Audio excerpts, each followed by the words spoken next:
días a todos ustedes. Ang katalino ng mga scientista ay gusto kong bigyan ng papuri. Dahil kung wala mga eksperto sa agham, wala tayong pagunlad. Kaya kailangan yung pag-aralan. Siyensya? Para tayo umunlad? Ang bagal-bagal naman takbo nitong vapor na ito. Oo nga, magtingin ka, Pedzay. Hindi na sila dapat mag-aral pa ng siyensya na yun. Mali ka, matalinong pag-iisip ang kailangan dito. Ay, nako! Ikaw ang mali. Yang dumadaang bangka at bansa ang rason kung bakit hindi tayo uunlad. At yang pa mga Indyo nagsipaligo at nagsisalabaan nakakasira ng ganda ng kalikasan. Bibilis sana ang takbo ng vapor tabo kung walang mga Indyo sa tabi ng ilog. Hindi naman yan tama. Tignan mo nga ilog Pasig, dapat ito ituwid. Dapat gamitin mo ang utak mo para makalayag ang vapor sa maliko-likong mabuhanging ilog Pasig. Kaya importante na matuto tayo ng siyensya. Siyensya? Walang silbi. Ang duluyong ito ay pupunta sa kalahating bilis. Kapitan, kalahating bilis kahit anong oras. Bakit hindi mo pabilisan ito? Sapagkat tayo ay maglalayag sa mga palayan, senyora. Walang disenteng mga lawas sa bansang ito at puro biro at siyensya na yan. Babagal at babagal ang takbo ng vapor tabo. Simpleng problema lang yan, na nangangailangan ng simpleng lohika, senyora. Dapat lang humukoy ng isang malalim na kanal mula sa bunganga ng ilog Pasig hanggang sa labasan na maglalago sa Maynila. At ang lupang mahuhukay ay itatabon sa dating ilog. Kapag nagawa ito, tiyak na mapapaikli ang paglalakbay. Isang plano niya, iyang naiisip. Saan ka kukuha ng perang ipapambayad sa mga manggagawa? Tila yata masyadong magastos at mapaminsala ang iyong panukala. Huwag mo namang dilimayan ito. Madali lang yan. Pagtrabuhin ng mga bilanggo at hindi sila bayaran. Ngunit hindi sapat ang kanilang bilang, Senyor Sibon. Huwag na kayong tumutol doon, Custodio. Sa parang ito lamang, may sasakatuparan ang mahalagang proyekto na walang gastos. Sa ganitong sistema na itayo, ang tanyag na istruktura sa iba't ibang bansa, gaya ng piramide, lawa ng Mayoris at ang Coliseo sa Roma. Dapat natin silang gayahin sa Roma at sa Ehipto. Sinasamba ang mga Pharaoh at pamilya Antonina. Huwag na tayong maglokohan. Ang patay ay mananatiling patay at tanging malakas lamang ang kinikilala. Madami ang magrereklamo dyan. Walang magandang ibubunga yan kundi kaguluhan. Kaguluhan? Naging magsik ba ang mga taga-Ehipto kahit minsan? Lumaban ba ang mga bilanggong Hudyo? Ginoo, akala ko'y marami kayong nalalaman sa kasaysayan. Naging magsik sila noon. Sino ang may sabi na hindi nila ito ulit gagawin? Ang mga nasabi ko na. Padre Sibilia, huwag kang na maglatinismo. Ano ang gamit ng mga padre gagaya ninyo? Kung kaya nga ng mga mamamayan, maging magsik. Hindi ba nabanggit ninyo sa akin, Padre Salvi? Ang bahay pagamutan sa Los Baños? Hindi ba kayo mismo ang nagsabing naitayo ito dahil sa sapilitang pagpapagawa sa taong bayan sa pamumuno ng isang relihiyoso at mando ng latiko? Ganitong paraan din na itayo ang Puente de Capricio. Ngunit tagakos ba ang taong bayan? Simon, Hindi! Ang sinabi ay sinabi na. Para ano pang nandyan kayo mga praile kung mag-aaklas lang din ang taong bayan.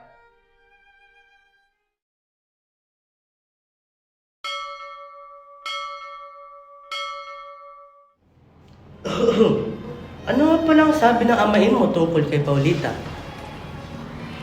Pinapaalalahanan ako sa pagkilatis ng mapapangasawa. Ngunit, pinuri ko sa kanya si Paulita. Sinabi kong walang makakapantay sa kanya sa Maynila. At lahat niyata ng ganday nasa kanya na. Oo nga, maganda na't mayaman pa. Kaya lang... Ano? Huwag kang kabahan. Ang nais ko lamang sabihin ay, kaya lang, palagi niyang kasama ang tiyan niyang napakasungit. Napag-usapan na rin lang ang kanyang tiyahin. Alam mo ba na nakiusap siyang hanapin ko ang kanyang asawa? Si Doña Victorina? At nangako ka pa para lang mapanatili ang iyong kasintahan? Natural. Pero ang problema ay natatago sa kanyang asawa. Sa bahay ng aking tiyo. Yun ang dahilan kung ba't hindi nagpupunta sa kubyerta ang aking tiyo. Baka raw kasi usisahin siya ni Senyora Victorina tungkol kay Don Tiborcio. Kamusta, Basilio? Ikaw ba'y papauwiin at magbabakasyon? At sino naman itong kasama mo? Isang kababayan? Hindi po. Pero magkalapit lamang ang aming bayan. Siya nga po pala si Isagani, Don Simon. Kamusta ang lalawigan ninyo? Bakit? Hindi ba kayo pamilyar dito? Paano ko malalaman kung hindi pa ako nagtungo doon? Balita ko na mahihirap ang mga tao doon, kaya hindi nga raw sila makabili ng alahas. Hindi kami bumibili sapagkat hindi naman kailangan. Teka, huwag ka namang magalit. Nakakapangilabat ang taong iyon. Hindi mo ba alam na siya ang tagapayo ng Kapitan General? Talaga?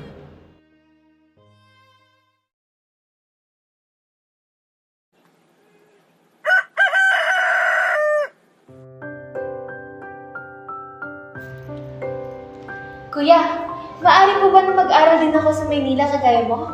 Pwede naman. Talaga? Abay, oo naman. Ama, may dumating na po bang sulat mula kay Basilio? Oo. Ama, ano kaya ang pakiramdam mo makapag-aral sa Maynila tulad ni Basilio? Sus! Si Basilio naman palang iniisip mo. Kala ko naman ako, ang minamahal mong kapatid. Kuya, Huwag kang mag-alala. Sa isang taon, makapag-aral ka na rin sa Maynila at makakabihis tulad sa mga babae mo. talaga ama? Salamat! Napakasaya at sobra akong nasasabi. Anong kailangan nyo? Sinusundo na kami ng anak ninyo si Tano upang magsilbes depensa militar. Itay? Ay, teka ho. Anong nagawa ng anak ko upang magsilbi sa militar? Kailangan niya nang magbayad sa mga abogado. Hindi ko alam na kailangan pang magbayad sa mga abogado. Kapag nanalo ako sa kaso, alam ko kung paano siya mababawi muli. At kapag natalo ako, hindi ko rin naman sila kakailanganin pa. Bakit ganun, Itay? Ayoko po! Tulungan niyo po ako, Itay!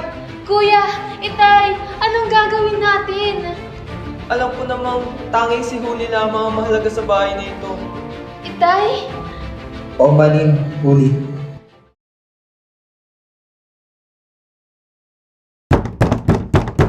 Sumama ka ng matiwasay sa amin kung gusto mo pang mabuhay.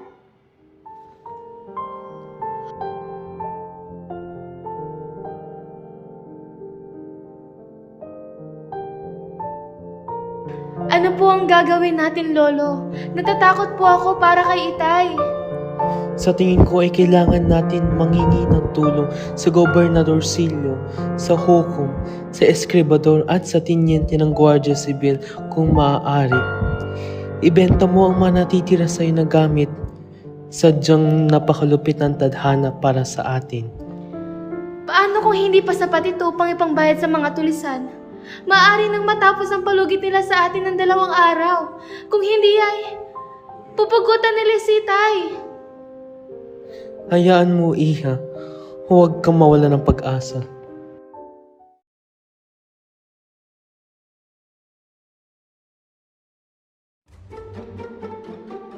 Sa tingin ko, Huli, isang lamon na lang ang inyong bahay sa halagang 250 piso at bayaran mo na lamang ito kapag nanalo sa kaso. Ngunit, hindi ko po ito maaaring gawin. Ito na lamang po ang natitirang pag-aari namin. Nabalitaan ko ang iyong sinapit, Huli. Papautangin kita sa isang kondisyon. Maraming salamat po. Kahit ano po gagawin ko para sa aking Itay. Manilbihan ka bilang katulong sa akin. Po? Sige po. Pumapayag na po ako. Alang-alang sa aking Itay. Magaling! Bukas ng umaga ay magsimula ka na. Maliwanag ba? Opo. Maraming salamat po.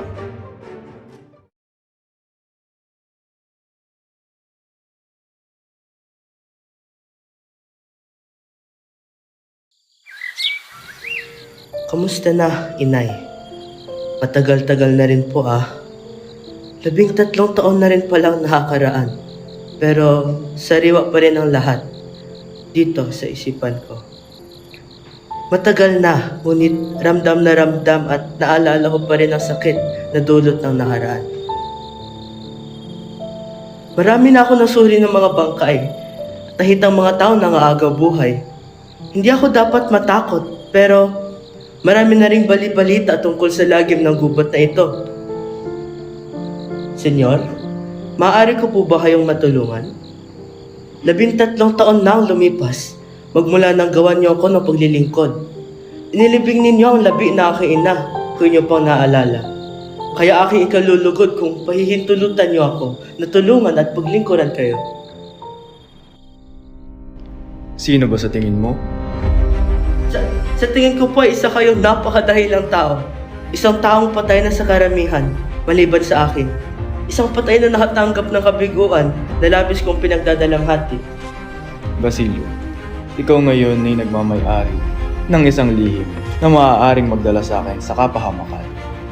At ngayon na-discover mo na ang isa pa na kapag nalantad ay sisira sa aking plano. Mayroon akong sandata. Ikaw wala. Kung papatayin kita, ang kamatayan mo ay mapupunta sa Tulisanes o di kaya sa iba pang rason.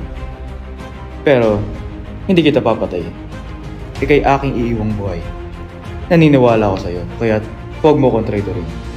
Tayong dalawa ay lumalaban para sa station. Dapat tayong magtulungan.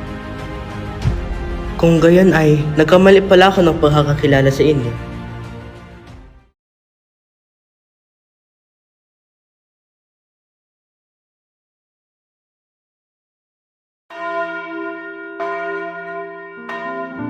Kamusta ang inyong bakasyon, Placido? Maganda ba?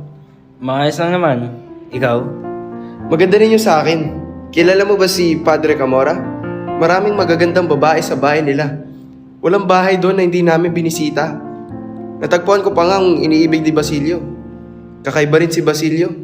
Ang babaeng iniibig niya ay walang alam sa Espanyol, walang pera, at isang katulong lang sa isang bahay. Mayain pero maganda.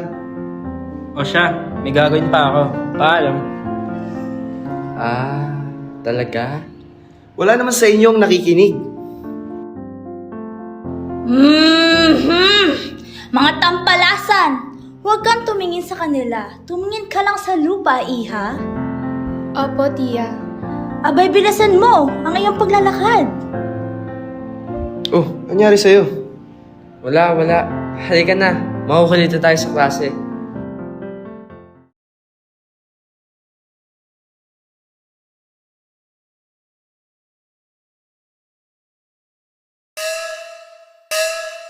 Nasaan na 9,000 pisong inutang mo? Wala na akong pela, empleyado, opisyal, tiyente, sundalo. Lahat sila utang akin pero wala balik bayad. Hindi akin alam kung paano bayad utang. Tulong ka kay Loga. Ngayon ka pa naman kailangan ng salapi. Ngunit, alam mo namang kaibigan kita. Kung gusto mo, gawin na lang natin 7,000 ang utang mo. Kayo nakapagpapasok ng kahit anong inyong naisip. Mga kahon ng lampara, bakal, porselana, at mga baril para sa mga kura. O ano, papayag ka ba? Sige, payag ako. Basta kita pela. Pero, delikado ba? Baka huli tayo Guardia Civil. Huwag kang maingay. Ngayong gabi, may darating na ilang kahong baril. Gusto kong tulungan mo kong itago ang mga ito sa iyong bodega. Takot si Kiloga. Meron ako balil. Pero paghawak ko, pikit ko mata. Kung ayaw mo, madali akong kausap, pero magbabayad ka ngayon din ng utang mo. Sige. Ako di natakot. Tulong na si Kiloga sa kaibigan. Pero ikaw, ingat. Huwag damay Kiloga, ha? Huwag kang mag-alala.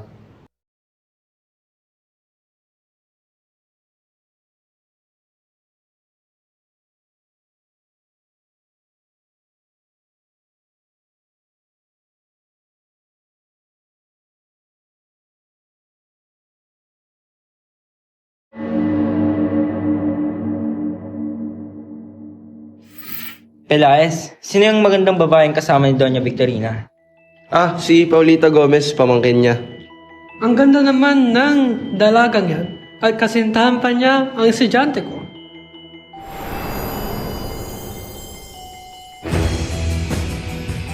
Ako si Ginoong Leeds, mga senyor at senyores. Sa isang salita, ako ay magbibigay buhay gamit ng abong ito. At kayo ay makikipag-usap sa isang tao may kaalaman sa mga kalipas na at sa mga pangyayari ngayon. At sa mga hinaharap. Deremops, Spink, sabihan mo ang mga tao kung sino ka talaga. Ako ay si Imutis. Ipinanganak sa panahon ni Amasis. Galing ako sa paglalakbay sa Gresya, Assyria at Persia. Sa pagdaan ng Babylonia ay nakatuklas ako ng isang lihim. Sa takot nila na ibunyag ko ang kanilang lihim, ay kinasangkapan nila ang batang saserdote. Paano kayo pinahamak ng batang saserdote? Umibig ako sa anak ng isang saserdote. Ang batang saserdote ng Abydos ay umiibig din dito. Gumawa ito ng kaguluhan at ako ay dingiin na may kasalanan. Ikinulong ako, ngunit tumakas at napunta sa lawa ng Moris. Ngunit doon ay pinatay ako. Nabigyan ako ng pagkakataon na bangunin ng kaluluwa. Mamamatay ang taong lumapastangan sa aking kasintahan. Wag! Hindi ako! Hindi ako! Oh, ikaw nga pulang may maitim na buto. Ikaw na mapagparatang sa kapwa. Ikaw na lumapastangan sa Diyos. Ikaw na pumatay sa kapwa. Pinatay mo ang dalaga. Patawad! Buhay pa siya! Buhay! Mahabag ka!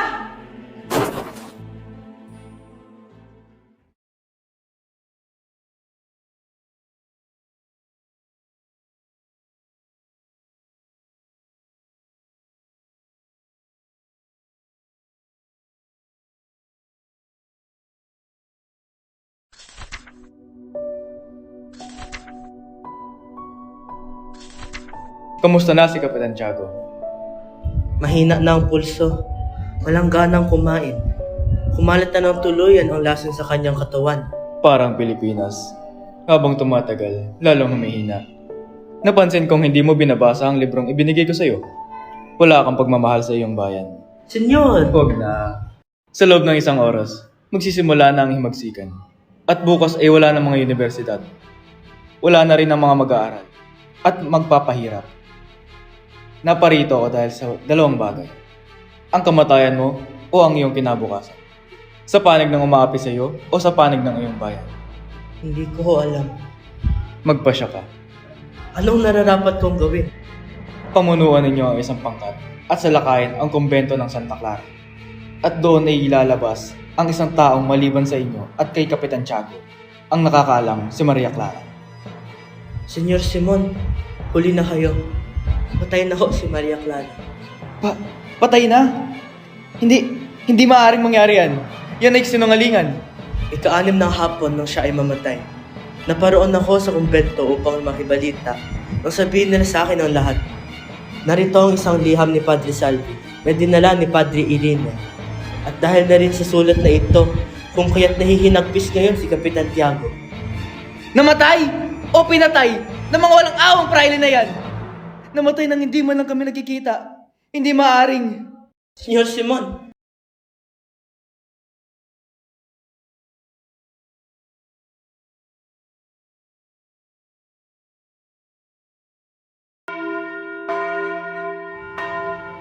Pagkatapos kong pumunta sa ospital, ay tutungo naman ako kay Makaraig upang mangutang ng perang pangtustos sa mga gastusin sa nalalapit kong pagtatapos ng medisina.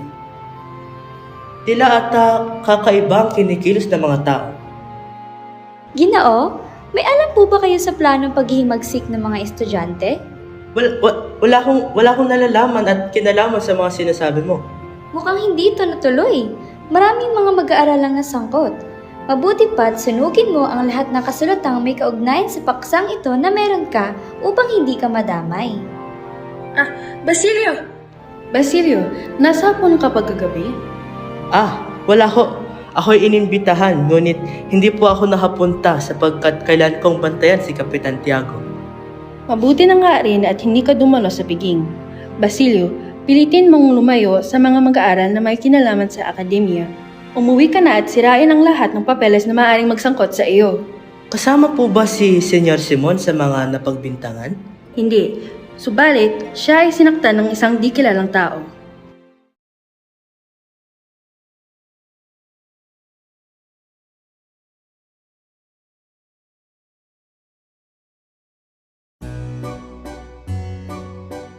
Hoy! Sino ka? At ba't ka pumanik dito? Nais kong makausap si Makaraig. Kaibigan niya ako. Maghintay ka dyan, Imjo. Oh, bakit ka na parito, Basilio? Nais sana kitang makausap. Kahanga-hanga. Sa oras ng kapayapaan ay wala ka. At ngayon? Indyo, anong pangalan mo? Basilio po. isang mag-aaral ng medisina. Nakatira sa Kalye Analogo. Oo. Mabuti naman! At di mo na kami pinahirapan pang hanapin ka. Dakpin siya! At isama sa kwartel. Ha? Wala naman akong ginagawang kasamaan.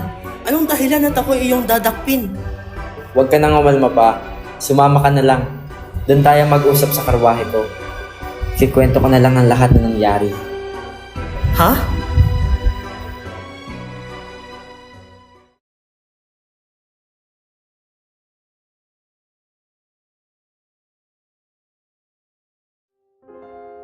Muntik nang dumanak ang dugo sa lansangan. Mabuti na lang at napigilan ko ang kapitan. O ba, bakit tila namumutla ka yata? Si Basilio, may balita ba kayo kung nasan siya? Ang iyong ampon? Hindi mo ba alam na isa siya sa kabataang dinakip?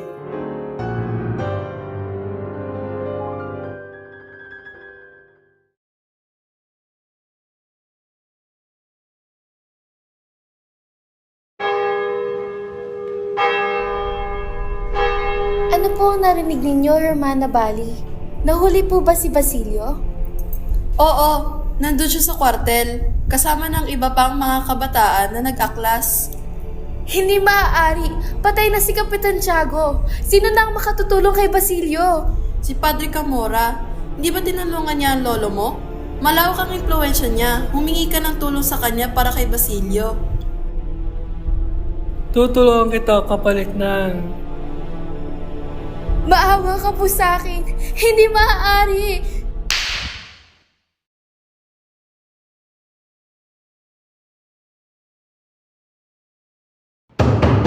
Tuloy. Senyor Simon, isa akong masamang anak at kapatid. Nahalimutan kong pinatay ang aking kapatid at pinahirapan ang aking ina. Ngayon, pinaparusahan ako ng Diyos.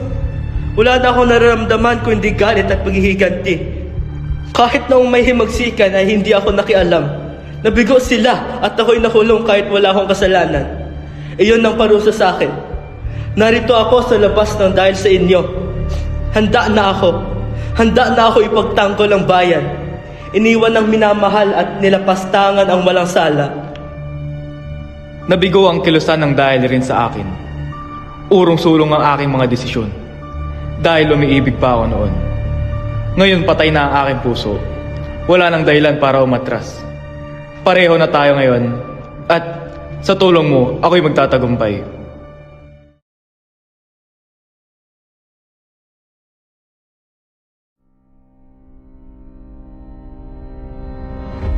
Hintayin mo. Dinamita?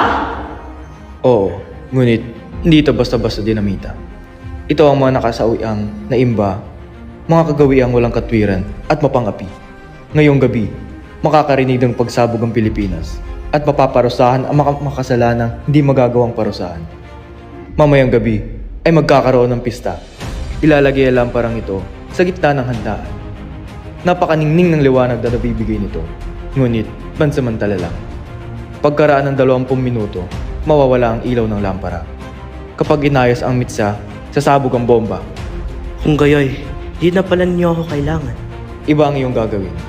Pagkarinig ng putok ay lalabas ang mga artilyero at iba pang kinasundo ko noon. Pupunta na ang lahat sa lugar na kinaroroonan ng Kabesang Tales sa Santa Mesa. Sabay-sabay na susugod ang lahat.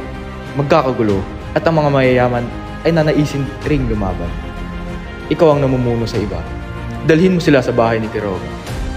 Doon, nakaimbak ang mga baril at pulbura. Kami naman ay Kabesang Tales ay susubukang agawin ng tulay. Mamamatay ang lahat na mahina. Lahat? Kahit na ang mga walang laban? Oo, lahat. Lahat ng mga Indio, Mistiso, Inchek, Kastilang Duwag. Kailangan magsimula ulit. Mula sa mga dugong dadalak ay sisibol ng bagong lahi. Isang bagong lipunan na kahit kailan ay hindi magpapapi. Hintayin ninyo ako sa tapat ng simbahan. Nang San Agustin, 10:00 ng gabi. Lumayo ka sa daan ng Analogo sa 9:00. Kung gayoy, magkita na lamang tayo mamaya.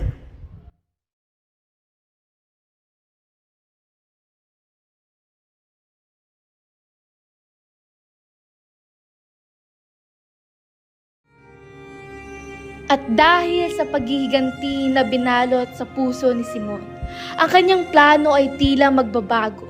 Sa mga oras na iyon, ang lahat ay nagtipon-tipon. Isang binata ang nangamba at nagpabago ng kanyang isipan. Handang wasakin ng plano ng isang kaibigan, alang-alang sa mga taong kanyang minamahal.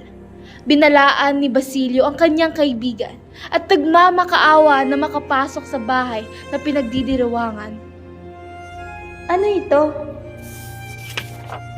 Isang sulat at ang nakasulat dito ay Manetesel Fares, Crisostomo Ibarra. Isang biro lang yan. Crisostomo Ibarra? Hindi magandang biro. Isang pagbabanta mo na sa isang taong matagal nang namayapa. Si Ibarra! Siya ang nagsulat nito! Sulat kamay niya ito! Ituloy ang kasiyahan. Wala nang dapat ipangamba pa. Hindi kaya nais siyang patayin lahat?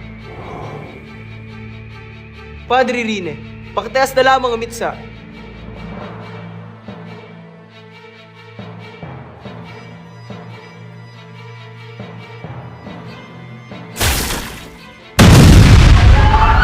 Ano yun?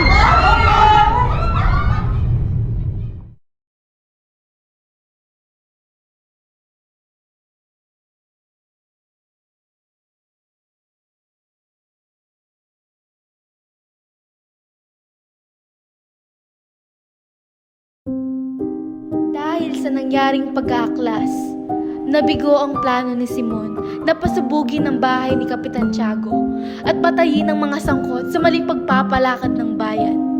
Hawak niya sa kanyang kamay ay isang bote ng lason. Ininom niya ito at pinilit niyang pumunta sa tahanan ni Padre Florentino.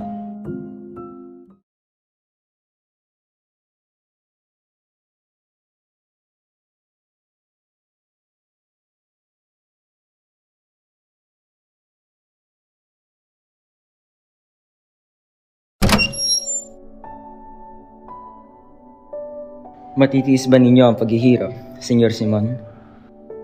Matitiis ko pa, Padre. Mawawala rin ang lahat pagkaraan ng ilang sandali. Anumang oras ay tatalab na ang lason sa aking katawan. Alam kong hindi na din ako magtatagal. At darating ang kapayapaang walang hanggan. Panginoon ko, bakit kailangan mangyari ito? Huwag kayong matakot. Ang nagawa ay nagawa na. Lumalalim na ang gabi. Nais kong ilahad sa inyo ang aking lihim.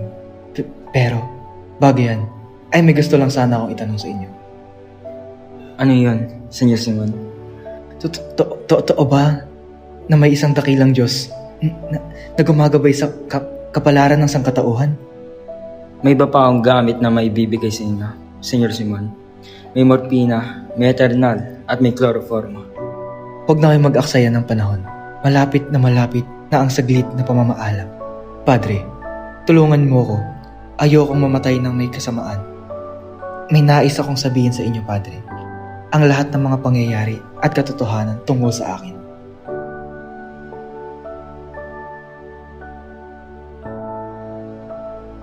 Patawarin ka ng Diyos, anak.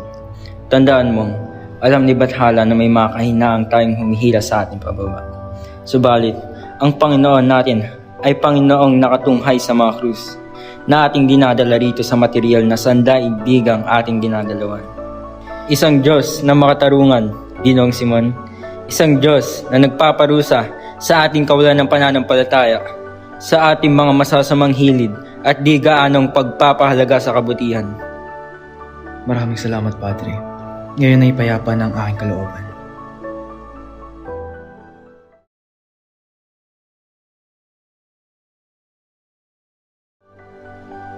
Nasaan ang mga kabataang naghahangad sa kanyang ginintuang panahon ng kanilang pangarap at kasiglahan sa ikabubuti ng bayan? Nasaan ang mga kabataang pagbubuhis ng buhay upang mabayaran ng ganyang karamihang kahihiyan? Ang gayong maraming krimen, malinis at walang dungis ang buhay na kailangan alay upang ang handog ay maging karapat-dapat. Nasaan kayo, kabataang may mga pusong pinag-iinitan, naglayuning makapag-ambag sa layong ikadadakila ng pangkapuluan? Hintayin namin kayo.